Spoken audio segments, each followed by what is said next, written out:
Hello and welcome back to another Warcraft video. So today I'm going to be talking about the Garrisons, and while I have been looking at all the various buildings and things like that in isolation, I think it's now time to just look at the feature as a whole, because ultimately it is supposed to be one cohesive thing.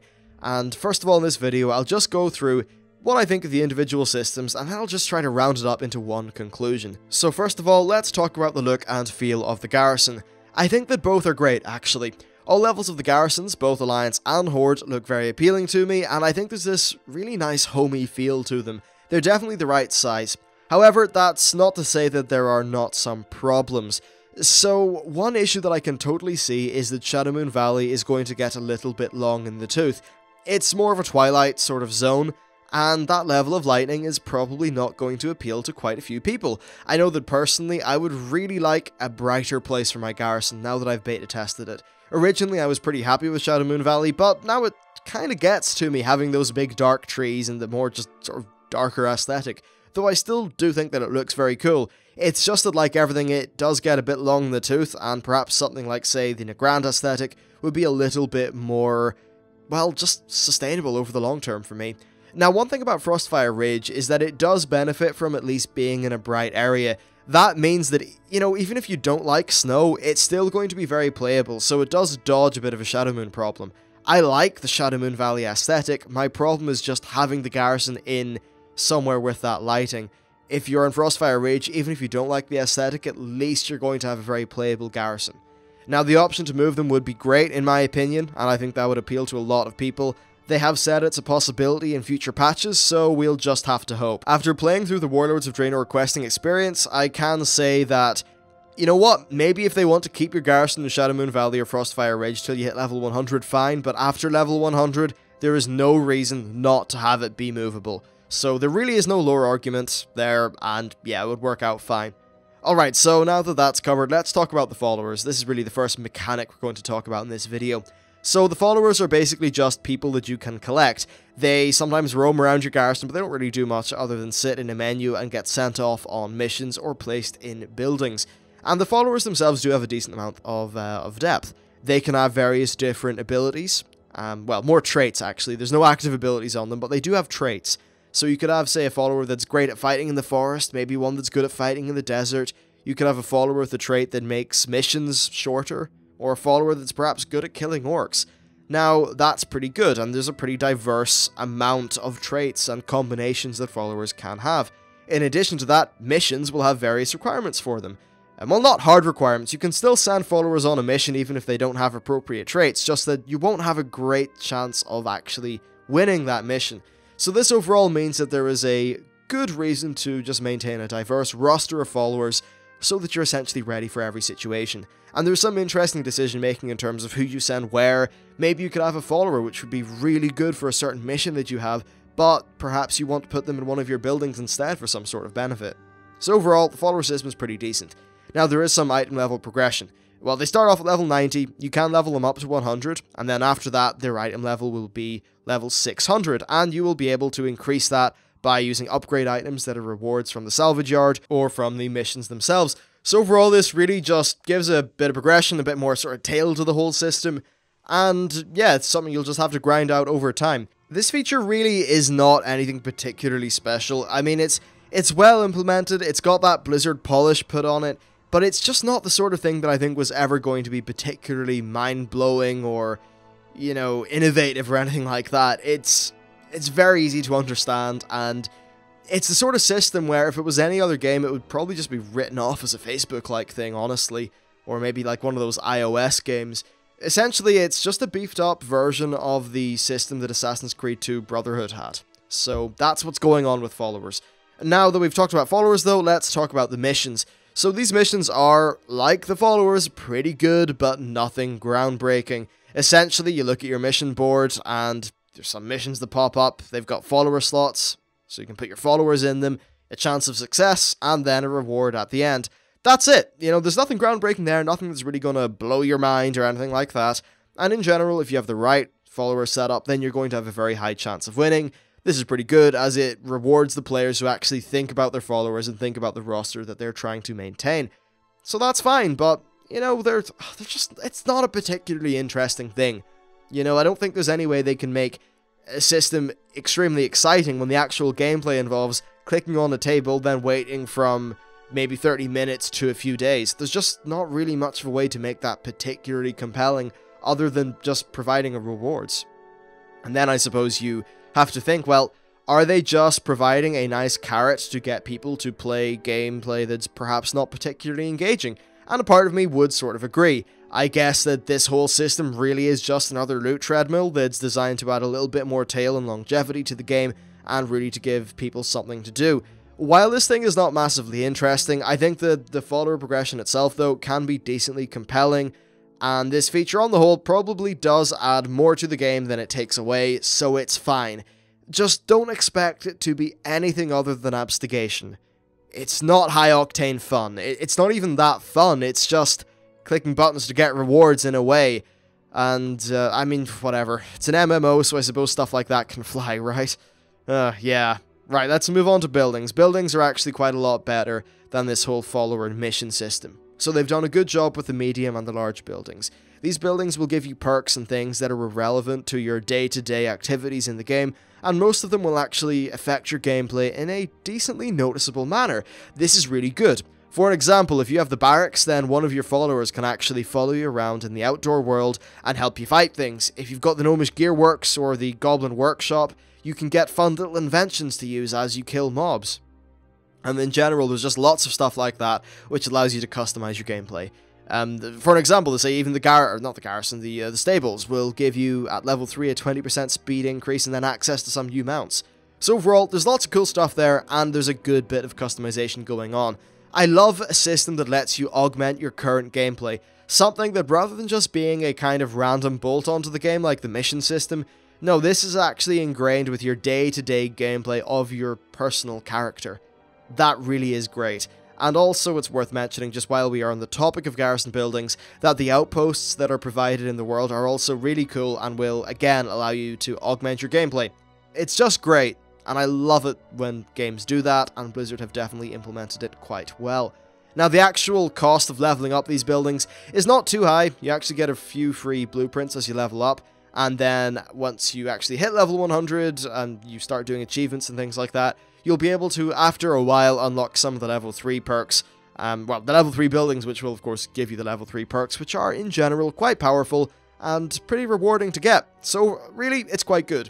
Now, one slight little issue is that for certain playstyles, there will be optimal builds. For an example, if you are a PvE player, then what you're going to want to do is get a barracks and a salvage yard so that you can get access to high XP missions for your followers, and then also get access to item upgrades for your followers. This means that you will be able to access the more powerful raid missions to get very good gear. So there's a few little things like this where, at least at the start of the expansion, some players may feel pigeonholed into going for a certain build, which will limit their customization choices, because if you have to have a barracks, then, well, you've only got one other large slot to play with. However, I think that as time goes on with the expansion, and as people have got leveled up followers, this won't really matter as much. Really, like, that need for the garrison or the barracks will be gone pretty soon once people have leveled up their followers. So we'll just have to see how it plays out once the reward schemes and things like that are completely implemented, and it's actually in the live game where people care about the rewards. So that's what's going on. Really, I think that it would be okay if they would give us 3 large slots and 3 medium slots, because then at least we would be able to have those optimal buildings that you kind of, air quotes, need, but then also have a decent amount of choice besides that. Anyway, so that's really buildings talked about. Overall, they're cool, they let you customize your gameplay, they send you out into the world to do cool little missions and things, and yeah, overall, I'm very happy with them. Especially the large buildings, and to a slightly lesser extent, the medium buildings. Alright, so next we've got the invasion feature. Now, if you don't know what they are, well, have a look at my channel, just type invasions in the little channel search bar, or just invasion, and you'll see that.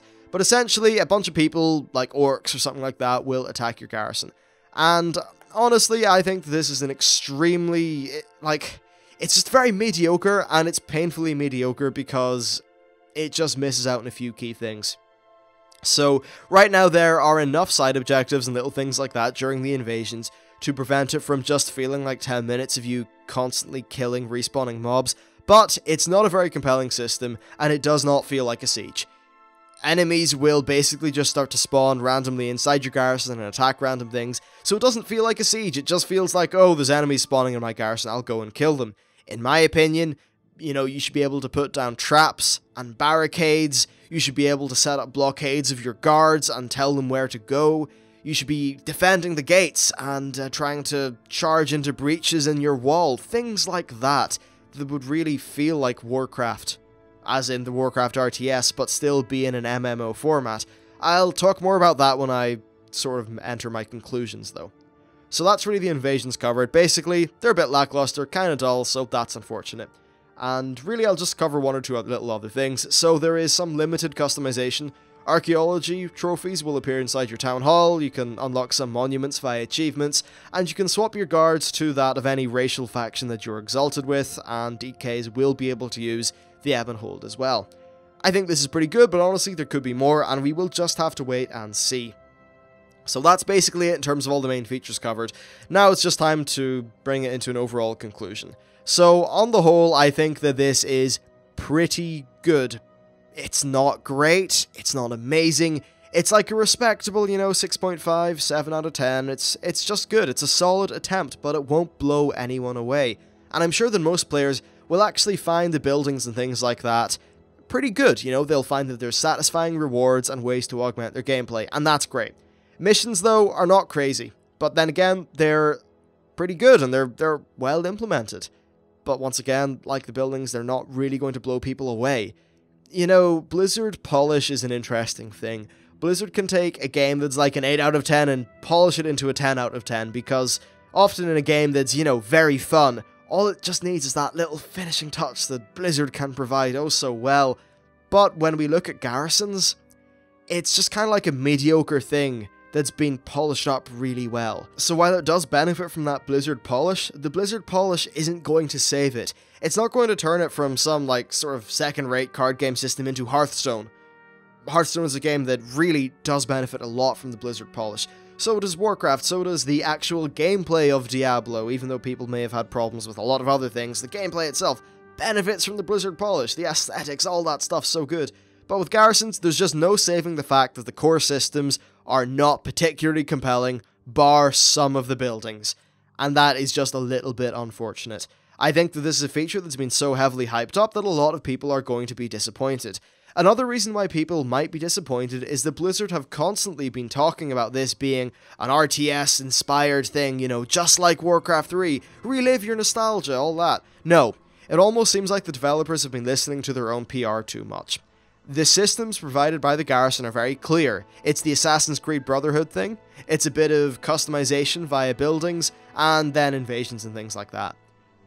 That's a very clear system, and I think it's going to be immediately very clear to people that it feels nothing like the Warcraft RTS. In terms of aesthetics and things like that, it doesn't feel like the Warcraft RTS either. Building up your garrison and, you know, making your buildings and things like that doesn't feel like the RTS, but guess what? It never was going to be. This is an MMO, it's a completely different game. Now, I think that they could have made things feel a little bit more Warcraft RTS-ish if they wanted to. For an example, invasions.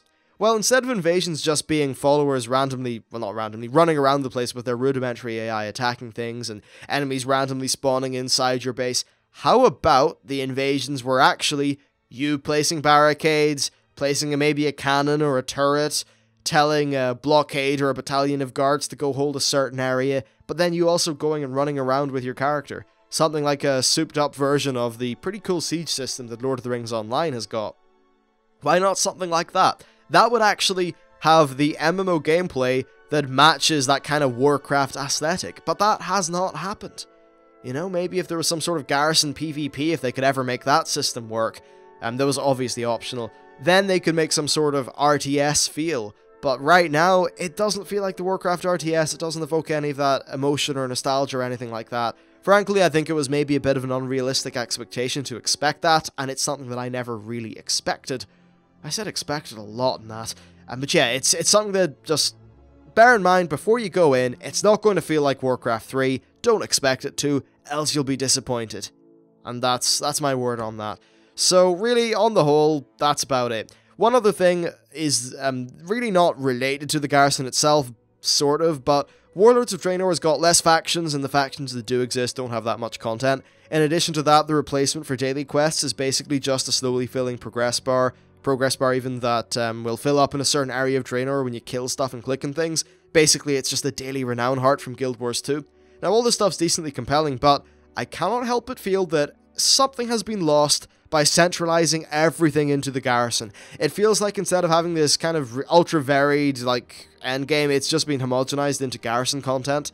That's a bit of a pity. Of course, 5.0 had its problems, 4.0 had its problems, I'm sure 3.0 had its problems, but I think 6.0 is going to have some of its own problems that are going to be based on the fact that everything comes back to the Garrison, and maybe that will get a bit old for some people. So there you go, my current verdict is that these are good, but nothing to write home about. A solid addition to an expansion that I think will have good quality content, maybe even great quality content, but just not a whole lot of it.